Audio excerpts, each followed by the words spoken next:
verse 20 to 22. But in a great house, there are not only vessels of gold and of silver, but also of wood and of earth, and some to honor, and some to dishonor.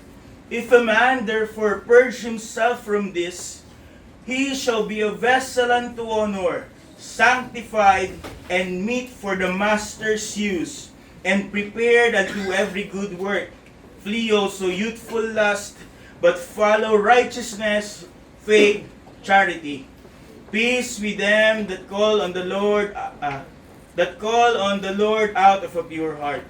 Sa Tagalog po, dadapwat sa isang malaking bahay ay hindi lamang may mga sisidlang ginto at pilak, kundi mayroon din namang kahoy at lupa. At ang iba'y sa ikapupuri, at ang iba'y sa ikasisirap kaysa sirang puri.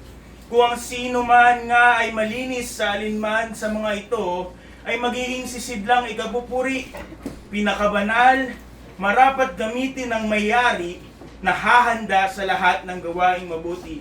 Dadapwat, layuan mo ang masamang pita ng kabinataan, at sundin mo ang kabanalan, ang pananampalataya, ang pag-ibig, ang kapayapaan, kasama ng mga nagsisitawag sa Panginoon mula sa pusong malinis. Purihin po ang Panginoon sa pagbasa ng kanyang salita. Mari na po ay magsiupo.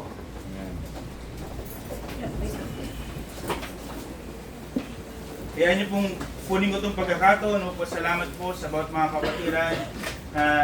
Kasama po namin yung nalangin sa pagdadalang tao hanggang sa panganak, sa pag-stay sa hospital na aking pong magina. So ngayon po ay kasama ko po sila. Purihin po ang Panginoon sa pagkakataon na ito. Ayan niyo po simulan ko ang ating pag-aaral sa isang kwento na marahil sa marami po ay pamilyar na. Merong isang silid-aralan kung saan ang guro po ay nagtanong sa mga kabataan na kanya pong tinuturuan. Ang mga kabataan na ito ay maaaring mga 5 to 6 years old, marahil mga grade 1 students. At ang kanya pong tanong, ano ang inyong mga pangarap? Ano ang inyong adhikain sa buhay? Isang batang babae nagsabi, gusto ko pong maging doktor upang ako po'y maging kagamit-gamit sa aking mga kapwa na may sakit. Isang lalaki naman na nagtaas ng kanyang kamay at sinabi, gusto ko pong maging pulis upang aking protektahan ng aking kapwa. Ako'y maging kagamit-gamit sa lipunan na aking ipapangako ng aking pagsisilbihan. Ganyan din, may isa pa pong estudyante na nagsabi, gusto ko pong maging politiko. Ngunit hindi siya katulad ng mga politiko na ating kilala. Siya ay may bukal na puso, marahil dahil siya ay bata pa. Ang sabi niya ay gusto niyang maging kagamit-gamit sa mga tao na nasa laylayan ng lipunan. Nagamitin yung kanyang kapangyarihan upang sila ay matulungan. Isa-isa ang bawat mga estudyante ay nagsabi ng kanilang pangarap. Ang lahat ng ito ay para maging kagamit-gamit sa kapwa, sa iba. At sa huli po, may isang batang nagngangalang Juan. At siya po ay nakinig sa mga pangarap ng bawat isa. At gain na lamang ang kanya pong marahil pagkadismaya sapagkat lahat ng mga kabataan, lahat po ng mga batang yun ay may gustong tulungan. Gustong maging kagamit-gamit. Ngunit naisip niya, paano sila magiging kagamit-gamit kung walang magpapagamit? So, ang kanya pong pangarap ay maging kapwa. Para yung doktor, may matutulungan. Para yung pulis, may gamit sa kapwa at gayon din yung politiko. Ngunit ang katotohanan po, sa birong ito, ay lahat po tayo ay may pagnanais maging kagamit-gamit. Ito po ay parte na marahil ng ating sistema o parte ng ating kalikasan. Ang mga magulang po ay nagtsatsaga,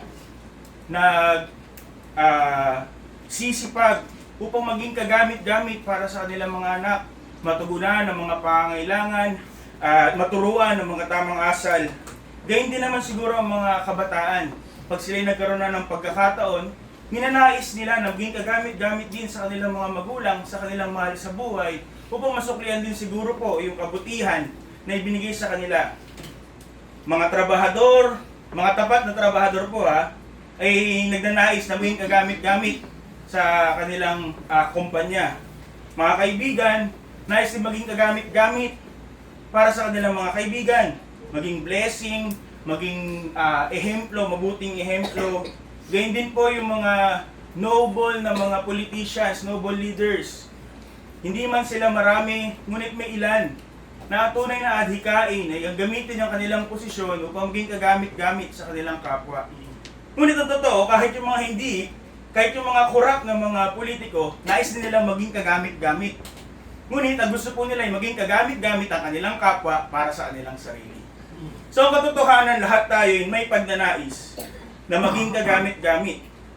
Ang tanong lamang ay para kanino at sa paanong paraan. Ngayon kung tayo mga tunay na mananampalataya, ang mga mananampalataya po dapat ay may isang pinakadakilang pagnanais.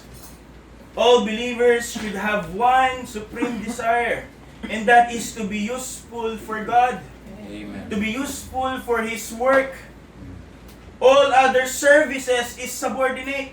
Yung pangarap natin ay dapat pumapangalawa, malayong pangalawa sa pangarap natin maging kagamit-gamit sa Diyos. Ang katotohanan, yung mga ambisyon yun ay dapat natin ginagamit upang maging kagamit-gamit sa Panginoon. All other ambitions come but secondary. At ang katotohanan po, ito po ang laman ng puso ng Apostol Pablo. He longed not for position. He longed not for fame nor comfort. Ang kanya pong pagnanais is to remain useful, is to remain effective sa kanya pong paglilingkod sa Diyos. Ang katotohanan, yung kanyang desire na ito ay may kasamang takot. In 1 Corinthians 9:27, at po sabi niya, But I keep under my body and bring it into subjection, lest that by any means, when I have preached to others, I myself should be a castaway. Ano po ang kanyang takot mula sa kanya pong adhikain na ito? Ang kanyang takot ay hindi na po siya maging qualified upang gamitin ng Panginoon. His concern is not losing influence, but rather losing his usefulness to God. At ito pong adhikain na ito, ang kanya pong laman ng puso, ay nais siya pong ibigay. Nais siya pong maging laman din ng puso ng batang si Timoteo. As a young pastor, Timothy was not merely occupying a role. Siya po ay nagbibigay ng ehemplo ng buhay kung paano maging kagamit-gamit sa Diyos. Kaya nais ng Apostol Pablo to share this desire. Ninanais niya si Timothy magkaroon din ng desire na maging kagamit-gamit sa Diyos. At ang katotohanan po, kaya po ito inalaw ng banal na Espiritu upang may sama sa banal na kasulatan, ay yun din po ang kalooban niya, kalooban ng Diyos para sa bawat mga mananampalataya. It is the revealed will of the Holy Spirit through the Apostle Paul that every true believers be useful for God and His work. Kung tayo ay tunay na kay Kristo, we must not be content with living aimlessly or living under the shallow services. Kontento na tayo sa mababaw na paglilingkod, padalo-dalo. We must be deliberate, we must be earnest, and we must be relentless. Atin po dapat ini-aim, pinapangarap to be vessels unto honor. At yun po ang title ng message natin. So maging ito, knowing us sa pangalang vessels unto honor. And dapat po yun po ang ating hatikain. Mga kasangkapan na kagamit-gamit para po sa Panginoon. Vessels unto honor, hindi yung basta-basta lang, hindi yung marumi, hindi yung patapon, but rather, our desire should be to be consecrated, to be useful, and to be ready every time na kailanganin ng Master as His tools. First, atin po nawang napansin yung analogy na ibinigay po ni Apostol Pablo in verse 20. sa kanya pong simbolismo, kanya pong ginamit yung analohiya ng isang malaking bahay, great house. At sa isang bahay po, what makes this house great is because maraming furnitures, maraming appliances, maraming vessels na ginagamit sa bahay na yon. So yun po ang kanyang picture sa mga iglesia. Sa isang iglesia, merong may-ari, at sa iglesia, sa bahay na yun ay maraming kasangkapan. Ngayon, kanya pong isiniwalat na hindi lahat ng kasangkapan ay kagamit-gamit, pare-parehas ng paggamit. He showed us that there are some vessels made of gold and silver, ginagamit sa mga kapuri-puring bagay. They are valuable. Ito po ay laging malinis. At ito po ay ginagamit sa mga espesyal na okasyon. Tila bagay yung mga platong naka-display ng mga lola na ginagamit lang pag may bisita. Ganun po ang idea. Pero, sabi din po ni Apostol Pablo, may mga kagamitan na hindi kaaya-aya. Kung inyo pong ipipicture, sa kanilang panahon, hindi po katulad ng, kunwari, ang banyo. Hindi kasing ayos ng banyo natin, ang banyo nila. Kailangan nila ng mga earthly vessels para saluhin yung dumi. Sila ay gumagamit ng mga material na gamit sa kahoy o kaya naman sa lupa upang to serve the purpose na hindi kaaya-aya, not honorable. So ganun po ang yung description. Some vessels are honorable, made of gold or silver, and some are the vessels for dishonor. Gawa sa lupa, gawa sa kahoy. At ganyan din, inyo naman imagine na bakit naman ngayong panahon, 'di ba? Mas gusto natin mga kahoy na utensils, kahoy na spatula. So hindi po kasi convenient nung panahon natin yung panahon nila. So hindi sila madaling magpakulo ng tubig para linisin yung mga bagay na yun. So it's marahil mas one-time usage yung mga bagay na yun o something that they could discard easily because madumi yung kanilang pinaggagamitan. So ito po ay larawan ng iglesia. Naway hindi lingid sa atin na may mga iglesia, naway hindi po isa yung iglesia natin na merong mixed congregation kung saan ang ilan ay mananampalataya at ang ilan ay nagsasabing mananampalataya. Ngunit kahit po sa kalipunan ng mga mananampalataya, meron din pong divisions. Ayon kay Apostol Pablo, may mga mananampalataya na kagamit-gamit at may mga mananampalatayang walang silbi. Inutil, hindi nagagamit sa gawain. The church is not only, again, the mixtures of true believers and false believers, it is also a mixture of useful and useless ones. May mga mananampalataya, may mga vessels whom the master can use in a noble way. And there are those who, though in the house, are set aside, not fit for his service.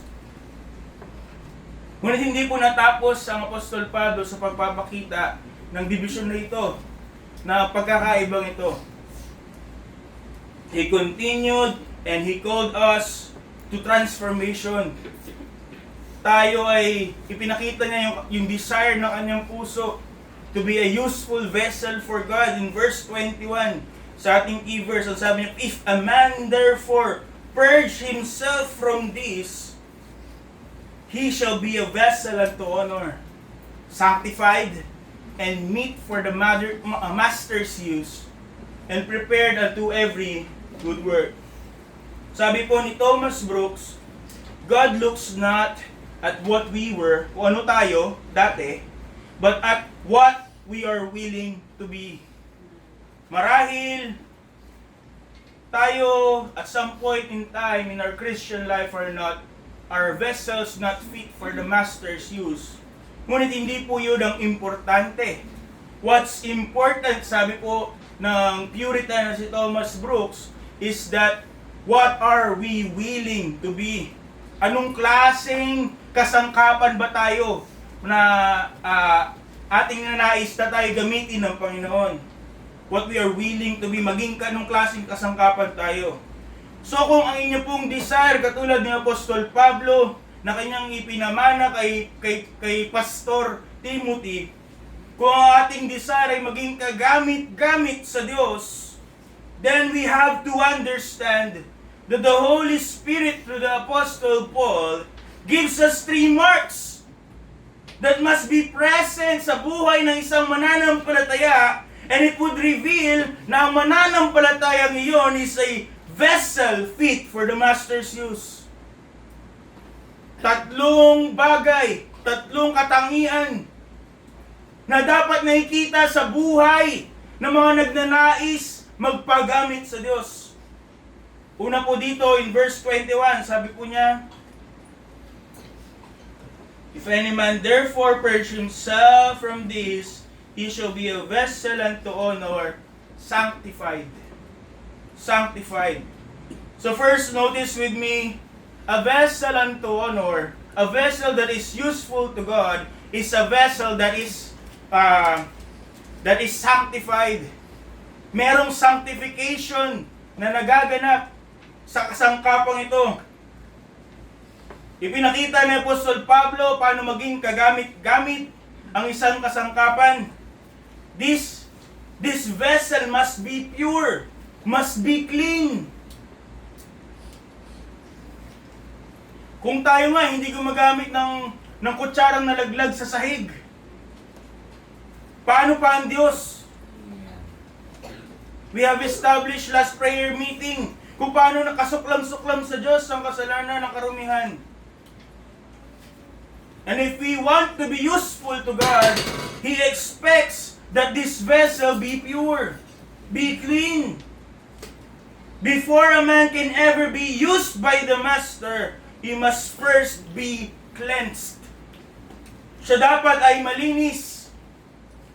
Nawa, hindi na iba sa atin ang salitang sanctification. But let me give a short description about it. Sanctification is a life separated from sin and set apart from God. Paghihiwalay, hiniwalay mula sa kasalanan papunta sa Diyos. You cannot be in both because you are separated. And you cannot be separated just from sin, but you are separated from sin to something else. Sabi po ni John Owens, be killing sin, or sin will be killing you. Kung ating yun na nais na maging kagamit-gamit sa Diyos, then holiness is essential. Holiness is not optional. So sa sulat ni Apostol Pablo, may 2 bagay tayo na ating makukunan ng description on what sanctification means. So first, the sanctification is expressed in pure fellowship. Sanctification first is expressed in pure fellowship. Sabi niya po in verse 21, if a man therefore purge himself from this. Sa Tagalog, kung sino man nga ay malinis sa alinmang mga ito. So we have to ask, ano yung mga ito? What are these? And for us to answer that, go back to the verse prior. In the verse prior, sabi niya may 2 klase ng mga kasangkapan. Kasangkapang nagbibigay ng papuri at kasangkapang hindi.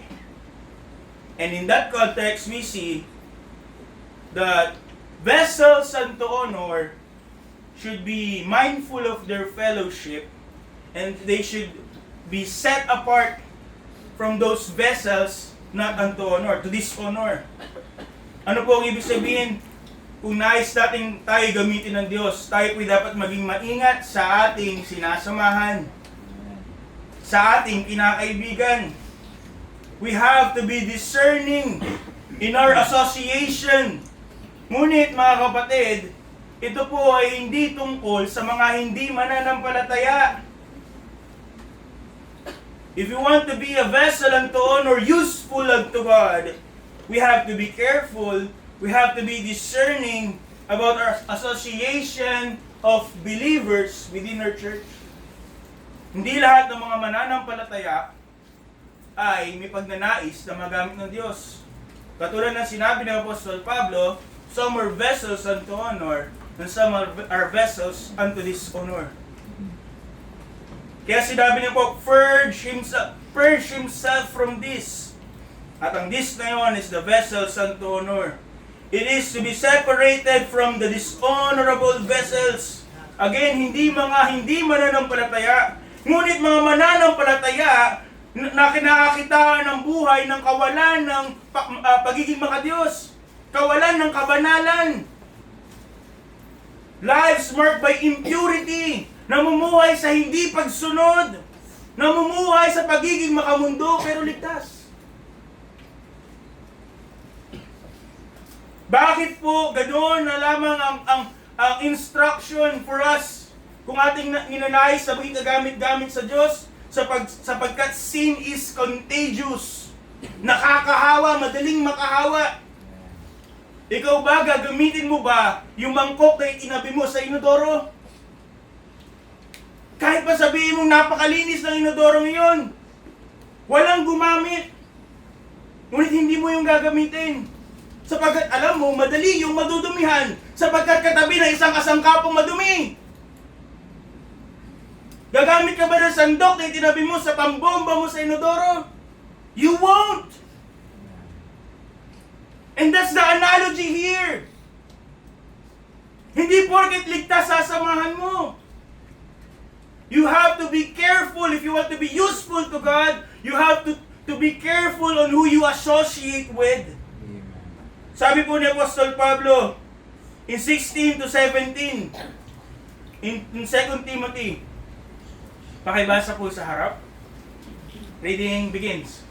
Let us shun profane and vain babblings, for they will increase unto more ungodliness, and their words will lead us to comfort, of whom is and Pwedeng palabas ang Tagalog. Dadakwat, ilagan mo ang mga usapang walang kabuluhan, sapagkat sila'y lalong magpapatuloy sa kasamaan. Anong klaseng Kristiyano ang sinasamahan mo? Pag kayo ba'y nag-uusap tungkol ba sa mga preaching, sa devotions?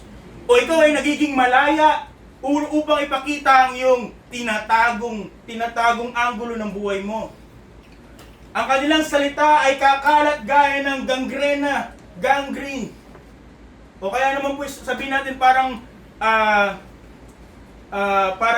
sakit na kumakalat. Parang sakit na kumakalat. Ito po'y kasalanan that defiles those who remain in close contact to those na mga vessels unto dishonor. Kristiyano pero puro kabulustugan ang naririnig mo.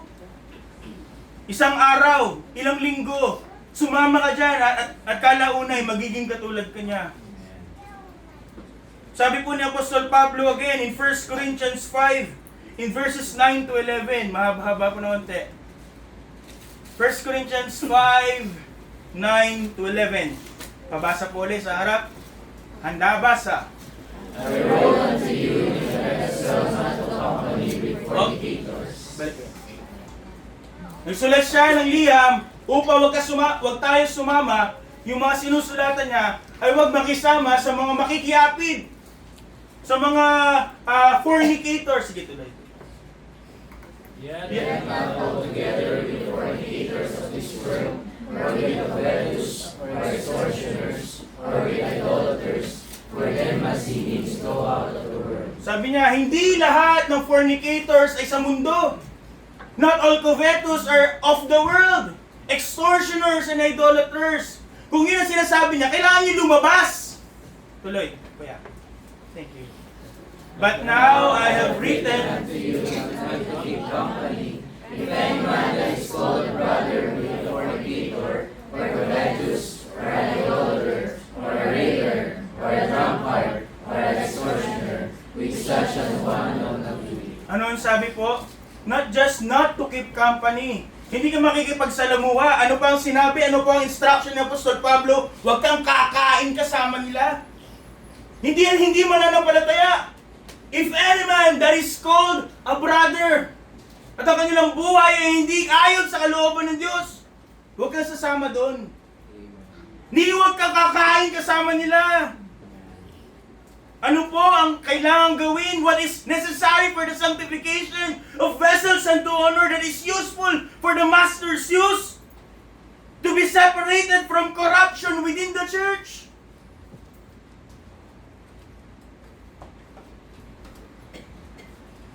Paano mo mag-discern yun? Anong nagiging laman ng inyong usapan? Ano ang nagiging resulta pagkasama mo sila? Do they draw you closer to Christ? O mas lalo kang nagiging makamundo pagkasama mo sila?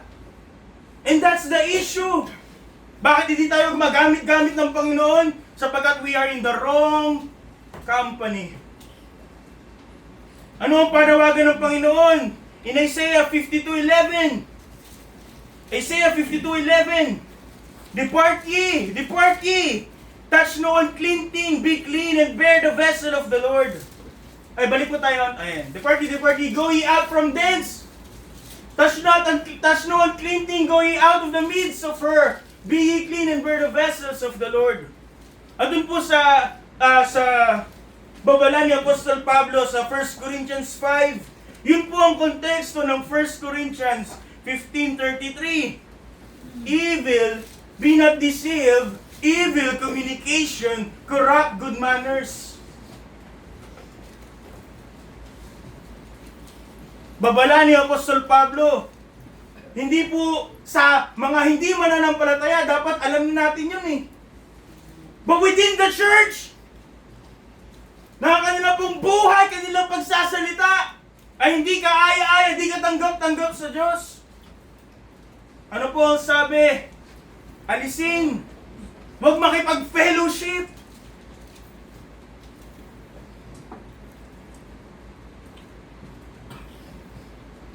Kung ninanais natin maging kagamit-gamit para sa Diyos, then we must be separated mula sa mga karnal na Kristiyano. At sino dapat ang sinasamahan natin? Yung mga tao na maglalapit sa'yo sa Diyos. Hindi pag mayroong nag-rebuke sa'yo, aalis ka, lalayo ka. Then you're one with them. Sabi ng Proverbs 13:20, he that walketh with wise men shall be wise, but the companion of fools shall be destroyed. Ano po ang kinakailangan gawin kung ating ninanais na maging kagamit-gamit sa Diyos? Is a deliberate choice. Choice to walk with those, hindi yung i-stir up your worldliness, but rather will lead you to holiness. Silang may tunay na may karunungan. Karunungan na nanggagaling sa salita ng Diyos. Sapagkat if you go with those people, you will be wise too, sabi ng Proverbs. Ngunit kung patuloy ka sumasama sa hangal, ikaw ay nasa matinding panganib. So to be a vessel unto honor, one must be sanctified. Ano unang kailangan sa sanctification? We must guard our fellowship carefully. Sabi ni Charles Spurgeon, he who would be holy must separate himself from that which is unholy. Layunin mo mapalapit sa Diyos. Pero ang sinasamahan mo, yung nagtotolerate sa iyong kasalanan. And then niloloko lang natin ang ating sarili. But sanctification does not stop with just what we let ourselves be in contact to. Hindi lang yung kung sino yung ating hinahayaan na maging malapit sa atin. Sanctification reaches the inner man. Hindi lang yung mga tao, the man around you, but you yourself, the inner man. Ano po ang dapat gawin if we want to be useful to God? We have to have pure heart. Sabi po, advice ni Apostol Pablo kay Timothy in verse 22, flee also from youthful lust. Flee also from youthful lust. Ang salitang flee ay, ang Greek word po na tinranslate na flee ay same na Greek word kung saan nakuha yung English word na fugitive. Pag ikaw ay isang pugante, gagawin mo lahat para makalayo sa umahabol sa'yo. Ganong klaseng paglayo ang ninanais ng Diyos para sa atin. If you want to be useful to Him, maging pugante. But first we must be clear, youthful lust is not limited to sexual sin. And this sin is not to be managed, hindi para bawasan, kontrolin. It has to be mortified. Patayin, puksain. Again, ang salita pong youthful lust, it speaks of broadly of disordered desires, mga cravings, mga impulses, mga pagnanais na pinapakita po ay immaturity at ipinapakita yung laman, makamundo. It includes not only yung impurity, sexual impurity. Ito po ay ito rin po ay tumutukoy sa kapalaluan, mga maling ambisyon, mga inggitan, mga maling pag-ibig, pag-ibig sa salapi, pagtataas sa sarili, at pakikipagtalo, pakikipag-argumento. These are the very sins that Apostle Paul elsewhere associated. At sinasabi niya, conceit, strife, and corruption ito. Inyo na lang po inote in 1 Timothy 6, 4-10. Sabi ni Apostol Pedro in 1 Peter chapter 2:11. A similar warning, 1 Peter 2:11. Pakibasa po. Reading begins. Dearly beloved, I beseech you as strangers and pilgrims, abstain from fleshly lusts, which war against the soul. Ito po yung mga pita na nakikipaggera sa ating mga kaluluwa. At ito po yung ninanais, ang pagnanais sa mga pitang ito, pagnanais na ito, ang kanilang goal is to dominate our heart. It is to derail our usefulness. Yung mga pangarap natin na magiging hadlang sa paglilingkod sa Diyos, flee from it. Yung mga honors na hinahabol natin, para ano? For other people to be proud of you at the expense of what? Sa paglilingkod sa Diyos. Ano ang sabi po ni Apostol Pablo? Flee from it. Hindi lang yung mga sexual desires. Everything that is against the Lord, na ipagpapalit mo sa Diyos. Flee from it. Paano maging kagamit-gamit sa Diyos? We have to win the hidden war within our hearts. In the hidden arenas of our hearts. Sapagkat kung ano ang tunay na laman ng puso, yun ang lumalabas sa bibig. Yun ang ginagawa ng katawan. Ngunit mga kapatid, sanctification is not just merely kung anong ating tinatakasan, but sanctification is also kung ano yung ating pinupuntahan. You can keep fleeing from those desires, ngunit mahahabol at mahahabol ka noon if you don't go to Christ. If you don't go to God, to His Word. Ano po sabi ng Apostol Pablo in verse 22? Follow righteousness. Right after admonishing Timothy to flee from youthful desires. Instead, ano sabi niya? But follow righteousness, faith, charity, peace with them that call on the Lord out of a pure heart. So if we want to be useful to God, hindi lamang dapat tayo lumayo in this youthful lust, but rather we have to have a pursuit of holiness. Ilan sa mga binanggit niya? Pursue righteousness. Ang ibig sabihin po ay ating naisin kung ano yung nanais ng Diyos mula sa Kanyang salita.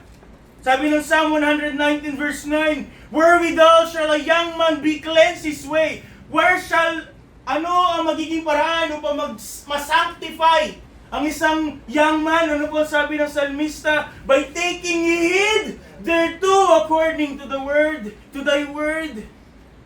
So, if you want to be sanctified, maging malinis upang gamitin ng Diyos, we have to pursue the Word of God, pursue righteousness. Ganyan din, sabi ng 1 Corinthians 4:2, moreover, it is required in stewards that a man be found faithful. Kaya ano po sinabi ng Apostol Pablo? Pursue faith. So, hindi po ito pananampalataya, bagkus ito po ay katapatan. We have to pursue faithfulness. That is to live with integrity before God. And then, he also said to pursue charity. And we did pursue peace.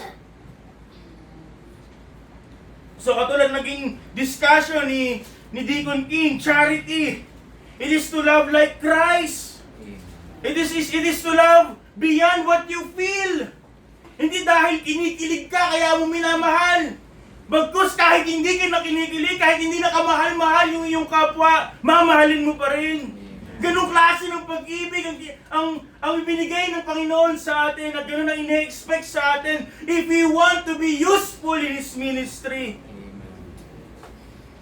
That's sanctification, mga kapatid. If we want to be useful in God's ministry is comprehensive. Hindi lang ito to be separated from defilement, from without and within. It is also purification of the heart. And it is also the pursuit of godliness. Hindi lang ialis, linisin, i-empty ang ating sarili of sin. But it is also to be filled with righteousness. Sabi po ni Thomas Watson, holiness is the most sparkling jewel of the crown of God. And only the man who bears that mark, holiness, maayos sa kanyang fellowship, hindi siya sumasama sa mga vessels unto dishonor. Inaayos niya ang kanyang puso. And he is committed to follow kung ano ang kalooban ng Diyos. Then can truly be that a vessel unto honor. Kung nakakikitaan ng kabanalan ang isang mananampalataya, then that vessel would be precious.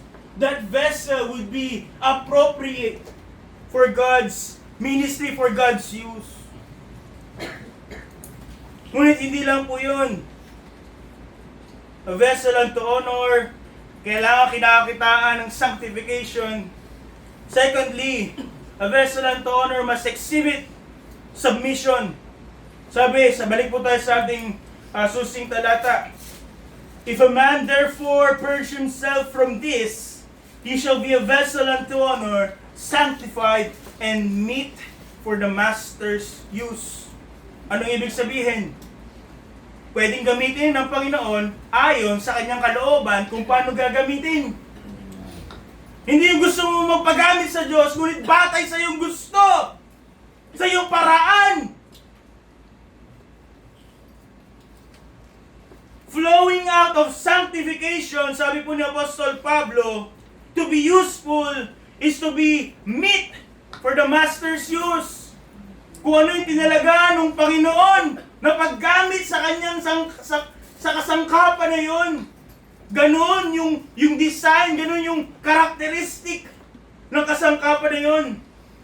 Cleansing alone is not the goal, but rather compliance is. Maging kagamit-gamit ayon sa kung anong gustong paggamit ng Panginoon. The vessel unto honor ay hindi lamang po pure, but also pliable. Ang ibig sabihin ng pliable, kayang mag-adjust batay sa nag-a-adjust. Kumbaga, pagka ang putik pag malambot, kayang baguhin, ihulma nung nagagawa sa kanya. Ngunit kung ang putik ay matigas na, hindi na siya pliable. Hindi na siya pwedeng baguhin ayon sa nais ng potter. Not only separated from sin, but surrendered to the Savior. Sapagkat maaaring malinis yung kasangkapan, pero hindi pa rin kagamit-gamit, sapagkat ayaw magpagamit, ayaw sa kalooban, nung gagamit. To be meet again, to be meet, M-E-E-T, is to be fit, to be ready, and entirely at the disposal of the Master. Pag sinabing kagamit-gamit, ibig sabihin, nakabatay sa kung paano, kailan, sa paano paraan gagamitin nung gagamit.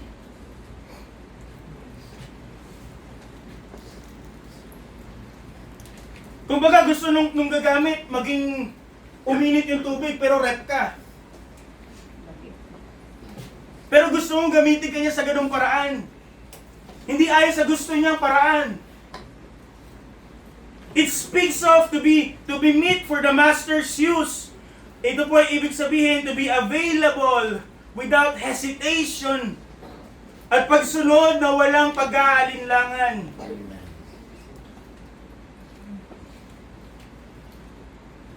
Napakaraming parte ng Biblia ang nananawagan sa mga mananampalataya. Ang ilan ay mula sa liham ni kapatid na Tiago in James 4:7. Ang sabi niya po, submit yourselves therefore to God. In Romans 6:13 sa Apostol Pablo po ulit, neither yield ye your members as instruments of righteousness unto sin, but yield yourselves unto God. So ano po yung mga kagamit-gamit na kasangkapan sa Diyos ay mga kasangkapan na nais magpagamit ayon sa kalooban ng Diyos.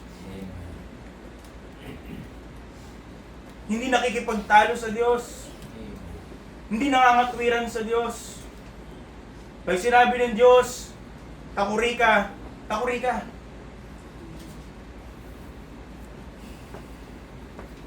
Mangkop, mangkop. Tinidor, tinidor.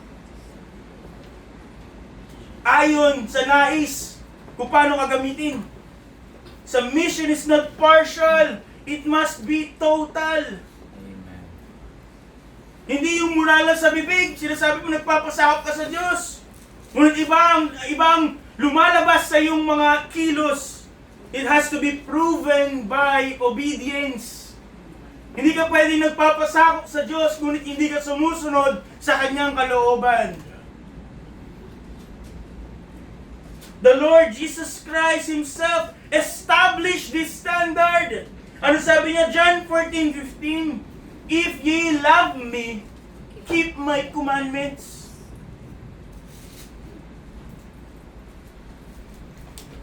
Katulad din na sinabi ni Samuel kay Saul, God is more pleased in obedience than sacrifice. Ano ang tunay na pagpapakita ng pagmamahal sa Diyos? It is complete obedience. Complete submission to Him. Submission ay nakikita sa buhay sapagkat ito po ay practical display ng tunay na pagmamahal kay Kristo.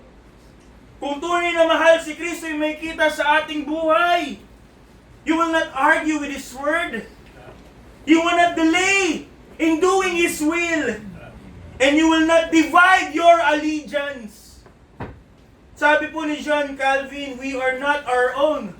Therefore, neither our reason, nor our will should rule our acts and counsels. Hindi na tayo sa ating sarili. Sa Panginoon na tayo. Bakit tayo nasusunod? Bakit nais mo yung ginusunod mo? Kahit na tahasan na laban sa kalooban ng Diyos. It doesn't have to be big, katulad ng ating discussion last prayer meeting. Kahit tingin natin maliit na pagsuway, it is cosmic treason.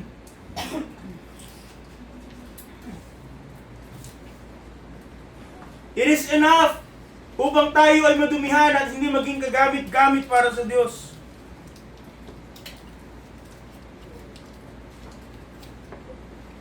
So this is the bottom line of a useful vessel for honor. That the submitted life, yung kanyang submission, ang ibig sabihin po yung kanyang buhay, yung kanya-kanya pong buhay ay inilalaan niya sa Master. He acknowledges the absolute lordship of Christ.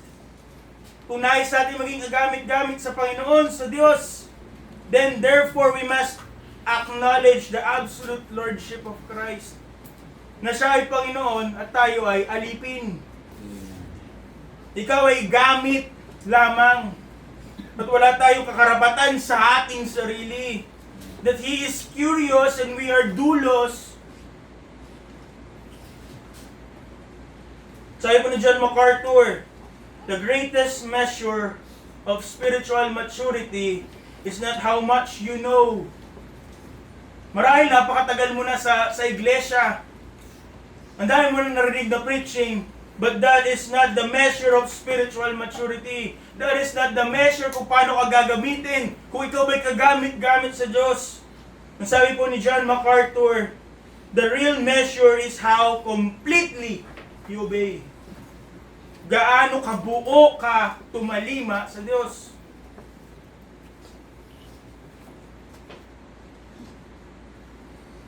So ang kasangkapan na kagamit-gamit sa Diyos, may kita ang kanyang postura nakapatira pa sa harap ng Diyos. Submission is the posture that makes a man usable for God. So nakita natin mga kapatid, sanctification makes the vessel clean. Submission is placing himself sa kamay ng Master. Ito po ay buhay na nagsasabi na walang kondisyon, walang anuman, Panginoon, ako'y sa'yo. Utusan mo ko, isugo mo ko, gamitin mo ko sa kung paanong paraan mo gusto. And such a vessel, a fully surrendered, fully subjected, entirely at His disposal, is truly meet for the Master's use. Yung kasangkapan na nagpapasakop sa kalooban ng Panginoon, buo ang pagsuko at handang magpagamit. Yun po ang kasangkapan na kagamit-gamit para sa Panginoon. So again, we've seen ano po yung first two marks natin pinag-aaralan of a vessel that is honorable, useful to God. First po, ano po? Sanctification. Next is? And lastly, there must be set readiness. Set readiness. So, ang basic definition na ito is, hindi mo kailangan sabihin ng ready, get, set, go. But rather, anytime natawagin ka, you are ready. Set readiness. Ano po sabi sa verse 21? Prepared unto every good work. Hindi some, but rather every. It also implies na kahit anong pagkakataon, hindi have to be advised to be prepared for every good work. But rather, at the moment's notice, that vessel is prepared unto every good work. So today, ang ating makikitang final mark ay yung set readiness, yung pagiging may kahandaan at any moment's notice. So if sanctification, mga kapatid, ano po ginagawa nun? Makes the vessel clean, nililinis yung kasangkapan, at yung submission puts it in the hand of the Master, makes it compliant. Then set readiness speaks of a life fully engaged. Katulad nyo natin sinabi, handa. Ito po ay ibig sabihin aktibo, excited, at patuloy na handa. Nasa kahit anong punto tawagin siya ng Panginoon, siya ay handang magpagamit. It is a posture of perpetual preparedness. Lagi siyang nakatingin sa panahon, nakatuon sa panahon na gagamitin siya ng Panginoon. And the moment that the Master have decided na gamitin siya, handa kagad siya magpagamit. Hindi siya matataranta. Hindi niya sasabihin, wait lang. Meron akong gantong kulang. O baka pwedeng 5 minutes, 5 seconds. The moment's notice na pag sinabi ng Panginoon, gagamitin kita, andun siya, handa. The word prepared again carries the idea of being already made ready. Already made ready. Hinanda niya na yung sarili niya para maging handa. At patuloy niyang inihahanda sa pagkakataon na siya'y tawagin, siya ay magiging handa. Gusto yung Tagalog eh.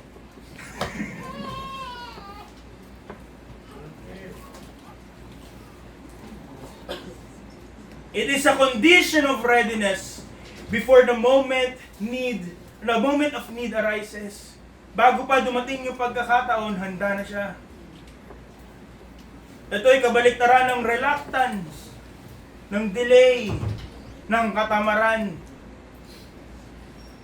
Ang lingkod ng Diyos will not scramble, hindi matataranta pag tinawag, but rather standing ready at all times.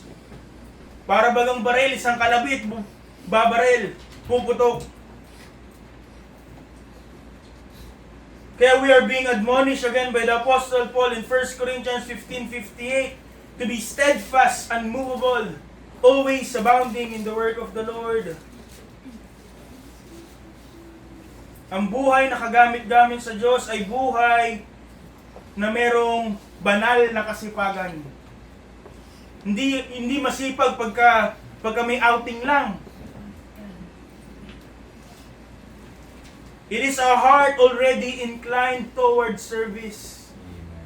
Pag may pangangailangan ng iglesia, pag kailangan ng manggagawa, yes sir, yes God. Hindi yung iba na lang. Ako na naman. Ngunit ang buhay na ginagamit ng Diyos is a person who is a yes man to Him. And this readiness is not self-produced. Baka sabihin mo, hindi ako handa. Wala akong kakayahan. Ito po ay kaloob ng Diyos. Sabi po ng 2 Corinthians 9:8. Palabas. Okay po, bumasa. Reading begins. God is able to make all grace abound toward you, that ye always having all sufficiency in all things may abound to every good work. Paano tayo mag-aabound in every good work? Because God is making all His grace abound toward us. Sa Kanya nakabatay, kaya tayo magiging ready to abound into every good work. We have all sufficiency in all things. Hindi dahil sa ating sariling kakayahan, but because of His grace. Kaya walang magsasabing hindi ko yun kaya. Walang magsasabing hindi ako handa para maging kagamit-gamit sa Diyos. Because ang Diyos po ang naghahanda. Sabi po ni Charles Spurgeon, those whom God calls to His work, He will fit for His work. Siya ang bahala sa credentials mo, sa skills mo. Hindi mo kailangan mag-training bago kanya gamitin. Katulad ng batang si Samuel, the moment that he noticed that through Eli that God is calling him, wala pa siyang kakayahan, bata pa siya. But when God called him, ang sabi niya, "Here is your servant, Jeremiah." Mga kapatid, wala pong kakulangan sa resources na katulad ng ating nararanasan sa panahon ngayon. Kakulangan sa langis. Ngunit kung tayo maglilingkod sa Diyos, may kahandaan tayong paggamit sa Kanya, siya ang bahala sa mga resources. Amen. Siya ang bahala sa lakas. Amen. Siya ang bahala sa mga salitang lalabas sa iyong bibig. Amen. Sa mga bagay na gagawin ng iyong kamay. Sa lugar na pupuntahan ng iyong paa. There is no lack of resource. Ang katotohanan po, kaya hindi tayo maging kagamit-gamit sa Diyos because we lack of resolve. Walang puso, walang kagustuhan, walang kahandaan na magpagamit sa Diyos. And this is the distinguishing mark of true service. Hindi yung paminsan-minsan, but continual. Hindi yung pinipilit pa, but rather wholeheartedly. The vessel unto honor that can be used by God does not wait to be compelled. It is already inclined. Nakahanda na. Kakalabitin na lang ang gatilyo. Katulad ng resolution ni Jonathan Edwards. Sabi niya po, resolve to do whatever I think to be most to God's glory without any consideration of my own ease. Siya ay may pagnanais, may kahandaan. Itinatak niya sa kanyang puso na siya po ay handang gawin kahit anumang mga bagay para sa kaluwalhatian ng Diyos. At kanya pong pinagtibay na ito, kahit pa hindi maging komportable sa akin, kahit pa kailangan kong magsakripisyo without consideration of my own ease. And that is the spirit of a ready servant. Hindi susunod lang pag komportable, but rather susunod pag tinawag. So then, this is the final mark ng isang sisidlan, ng isang gamit na may kagamit-gamit para sa Diyos. That person, that believer, has readiness in action. Ang kanyang buhay is discipline for duty. Siya po ay excitement to be engaged sa gawain ng Panginoon. At patuloy siyang naglilingkod. Patuloy siyang nagtatrabaho para sa gawain ng Panginoon. Hindi siya nanghihimagod. So what we see today, this morning mga kapatid, is that the vessel unto honor is not merely clean. Hindi lang sanctified. Hindi lang compliant kung ano yung nais ng Panginoon. The vessel unto honor, if you want to be one, that vessel is also committed. It stands ready at the Master's disposal for every good work. So yan yung pong tapusin ko dito. Ang katotohanan po, mga talatang ito, ay mas makikita natin na buhay sa kanyang liham kay Filemon. Ni Apostol Pablo kay Filemon. Sa liham niya kay Filemon, kung inyo naalala sa series ng ating pastor, we meet a man named Onesimus. Hindi po yung brand ng barong. Si Onesimus po ay isang alipin na tumakas sa kanyang Panginoon. Siya po'y magnanakaw. Yun po yung kanyang kalagayan. And in every sense, kung meron kang alipin at ganon, hindi mo magamit, yun ay inutil. Yun ay hindi kagamit, walang kwenta. And that's who he was. Ngunit sinabi po ganun nga po sinabi ni Apostol Pablo in verse 11, which in time past was to thee unprofitable. Walang pakinabang si Onesimus sa'yo dati. Hindi na nga siya walang pakinabang, binigyan ka pa ng sakit ng ulo. That was his testimony. He was unprofitable. He was a useless, wasted servant. Wasted vessel, device.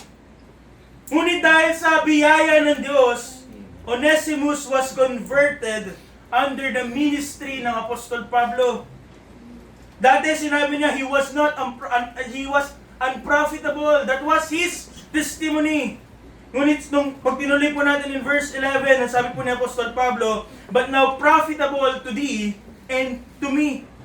Hindi lang pakipakinabang na kay Filemon, gayon din naging kapakipakinabang kay Apostol Pablo. The man who was once useless, Onesimus, who was once useless, had now become useful. Hindi lang sa kanyang Panginoon, but even to the apostle himself and the work of God through the Apostle Paul. And Paul goes so far as to commend him. Sabi niya, kunin mo to. And to present him as one who is now fit for service.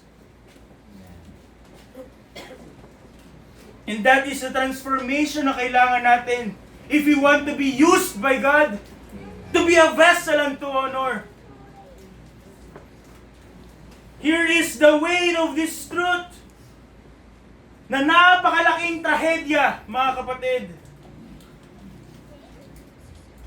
Kung tayo, who had given far more than Onesimus had ever had, at tayo manatiling walang kwenta, hindi kagamit-gamit. We have the full revelation of God's Word. Napakadali na ng access sa Bible, sa commentaries. Uupo ka na lang sa upuan, makikinig ng preaching. And we have the indwelling, of course, of the Holy Spirit. We have all the means of grace in abundance. We have every provision na kinakailangan for our sanctification, for us to submit to His will, and for His service. Kaya napakalaking trahedya kung meron man isa sa atin ay patuloy na hindi nagagamit sa gawain ng Diyos. Trahedya. The provision, again, the resources is not lacking. Ano po ang kulang? The resolve. Magpagnanais na gamitin, magpagamit.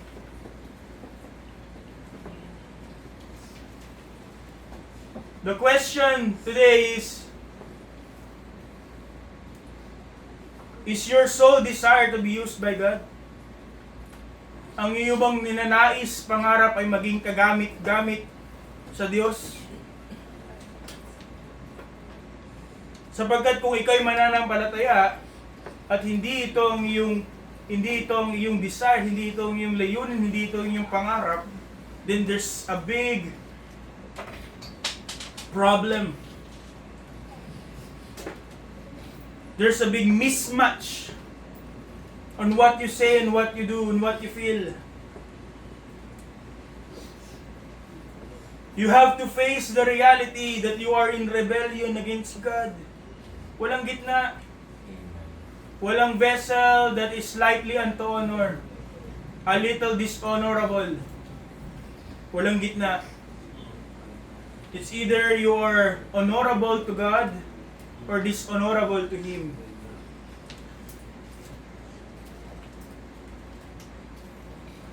Ano ba pinamumuhay natin? Ano ba ang dahilan ng ating pagbangon? Ano ba ang dahilan ng ating pamumuhay? Sa patuloy nating pagharap sa hamon ng buhay. What greater purpose ang pwede nating mas mahanap rather than to be used by the King of the universe, the Lord of Lords, the King of Kings, ng Diyos? Ano mas malaking pribilehiyo meron tayo kumpara doon? Sasabihin natin wala. Then why don't we desire to be useful to God? What greater purpose could possibly occupy our lives than to be useful to God? Than to be set apart for Him, to submit to Him, and to be ready for His work. Ganun ba nakikita natin sa ating buhay? Kagamitan para sa Diyos? O kagamitan para sa ating mga ninanais, sa ating pita, sa ating mga pangarap, tsaka na yung Diyos? Lahat ba ng meron tayo, ang ating oras, ating mga relasyon, ang mga opportunities na meron tayo, iniisip ba natin na ito yung mga means, mga bagay na pwede natin gamitin for us to be more useful to God? O ito yung nagiging hadlang for us to be useful to Him? Iniisip ba natin that some of the things that we have are hindrance to be useful to God? Or the ministry and God is hindrance para sa ating mga bagay na ninanais?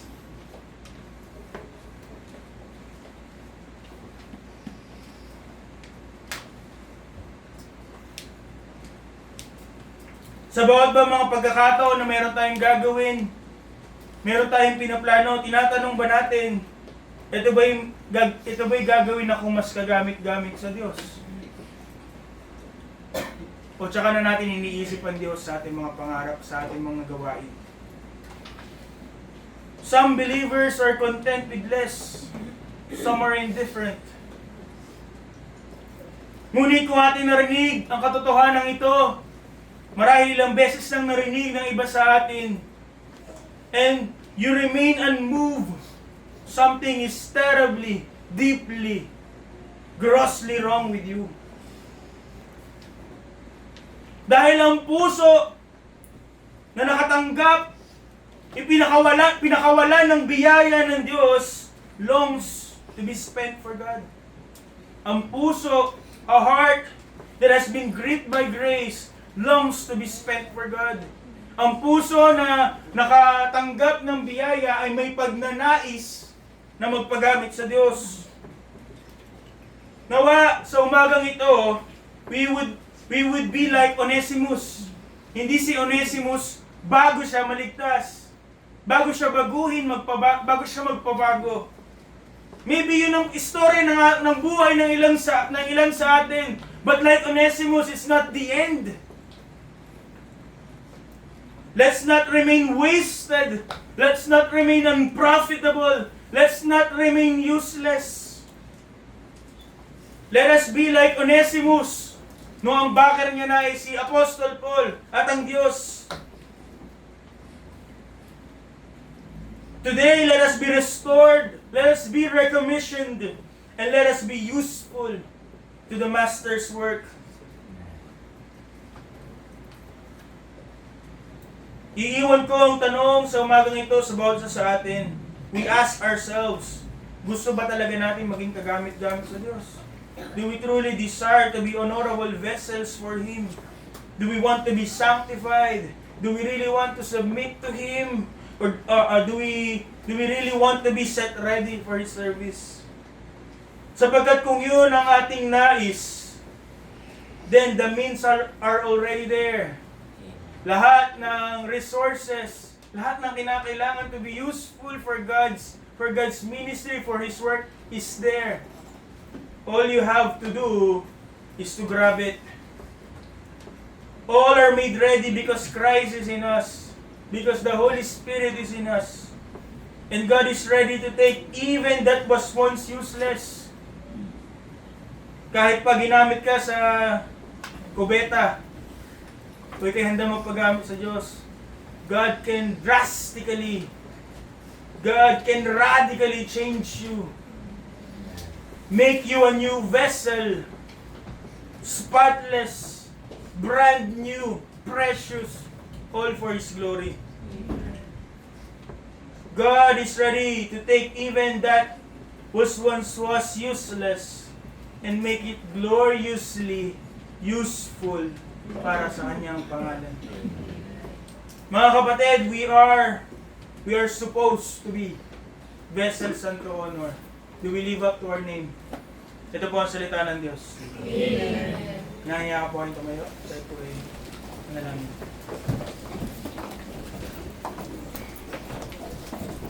Ama namin Diyos na mga pumiriyan sa